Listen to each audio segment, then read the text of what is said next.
ಓಂ ಗುರುಭ್ಯೋ ನಮಃ. ನಮಸ್ಕಾರ ವೀಕ್ಷಕರೇ, ಆರ್ಕೆ ಟಿವಿಗೆ ಸ್ವಾಗತ. ಈ ದಿನದ 12 ದ್ವಾದಶ ರಾಶಿಗಳ ದಿನ ಭವಿಷ್ಯ ಹೇಗಿದೆ ಎಂದು ತಿಳಿಯೋಣ.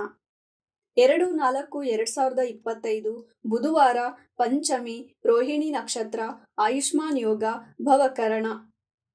ಮೊದಲನೆಯದಾಗಿ ಮೇಷರಾಶಿ. ವಾಹನದಿಂದ ಲಾಭ, ಭೂಖರೀದಿ ಲಾಭ, ತಾಯಿಯಿಂದ ಧನಲಾಭ, ಗೃಹ ಲಾಭ, ಕುಟುಂಬದಿಂದ ನೆಮ್ಮದಿ. ಭರಣಿ ನಕ್ಷತ್ರದವರಿಗೆ ಅಶುಭ, ಕೃತಿಕಾ ನಕ್ಷತ್ರದವರಿಗೆ ಶುಭವಾಗುವುದು.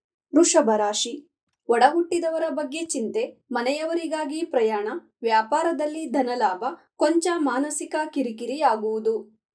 ಮಿಥುನ ರಾಶಿ. ಧನ ನಷ್ಟ, ಕುಟುಂಬದವರಿಂದ ನಿಂದನೆ, ಮಾನಸಿಕ ದುಃಖ, ತಾಯಿಗೆ ಆರೋಗ್ಯದಲ್ಲಿ ಏರುಪೇರು, ಎಚ್ಚರದಿಂದಿರಿ. ಕಟಕ ರಾಶಿ. ವ್ಯಾಪಾರಸ್ಥರಿಗೆ ಧನಲಾಭ, ಅಣ್ಣನಿಗೆ ಲಾಭ, ಭಾಗ್ಯೋದಯ, ತಂದೆಗೆ ಧನಲಾಭ, ಗುರುವಿನಿಂದ ಮಾರ್ಗದರ್ಶನ, ಪುಷ್ಯ ನಕ್ಷತ್ರದವರಿಗೆ ಶುಭವಾಗುವುದು. ಸಿಂಹ ರಾಶಿ.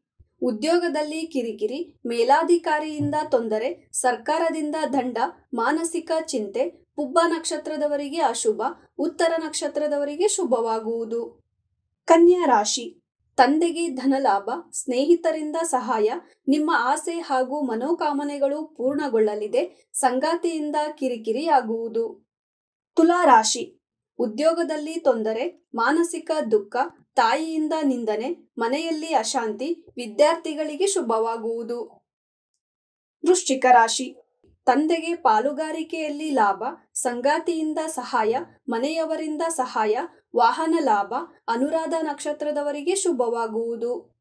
ಧನಸ್ಸು ರಾಶಿ. ತಾಯಿಯಿಂದ ಕಿರಿಕಿರಿ, ಸಾಲ ಬಾಧೆ, ಮಾನಸಿಕ ದುಃಖ, ಕೊಟ್ಟ ಹಣ ಹಿಂತಿರುಗಿ ಬರುವುದಿಲ್ಲ, ಪೂರ್ವಾಷಾಢ ನಕ್ಷತ್ರದವರಿಗೆ ಅಶುಭ. ಮಕರ ರಾಶಿ. ಪಾಲುಗಾರಿಕೆಯಲ್ಲಿ ಲಾಭ, ಸಂಗಾತಿಯಿಂದ ಸಹಾಯ, ನೆಮ್ಮದಿ, ವಿದ್ಯಾರ್ಥಿಗಳಿಗೆ ಶುಭ, ಉತ್ತರಾಷಾಢ ನಕ್ಷತ್ರದವರಿಗೆ ಶುಭವಾಗುವುದು. ಕುಂಭರಾಶಿ. ಶತ್ರು ಭಯ, ತಾಯಿಯಿಂದ ಮಾನಸಿಕ ಚಿಂತೆ, ಸಾಲದ ಚಿಂತೆ, ಮನೆಯಲ್ಲಿ ಕೊಂಚ ನೆಮ್ಮದಿ ದೊರೆಯುವುದು. ಮೀನರಾಶಿ. ಮಕ್ಕಳಿಗೆ ಪ್ರಯಾಣ, ವ್ಯಾಪಾರಕ್ಕಾಗಿ ಪ್ರಯಾಣ, ಮಕ್ಕಳಿಂದ ಕಿರಿಕಿರಿ, ತಾಯಿಗೆ ಪ್ರಯಾಣ, ಉತ್ತರ ಭಾದ್ರ ನಕ್ಷತ್ರದವರಿಗೆ ಶುಭವಾಗುವುದು. ಇದೇ ತರ ದಿನ ಭವಿಷ್ಯಕ್ಕಾಗಿ ನೋಡ್ತಾ ಇರಿ ಆರ್ಕೆ ಟಿವಿ ಕನ್ನಡ. ಧನ್ಯವಾದ.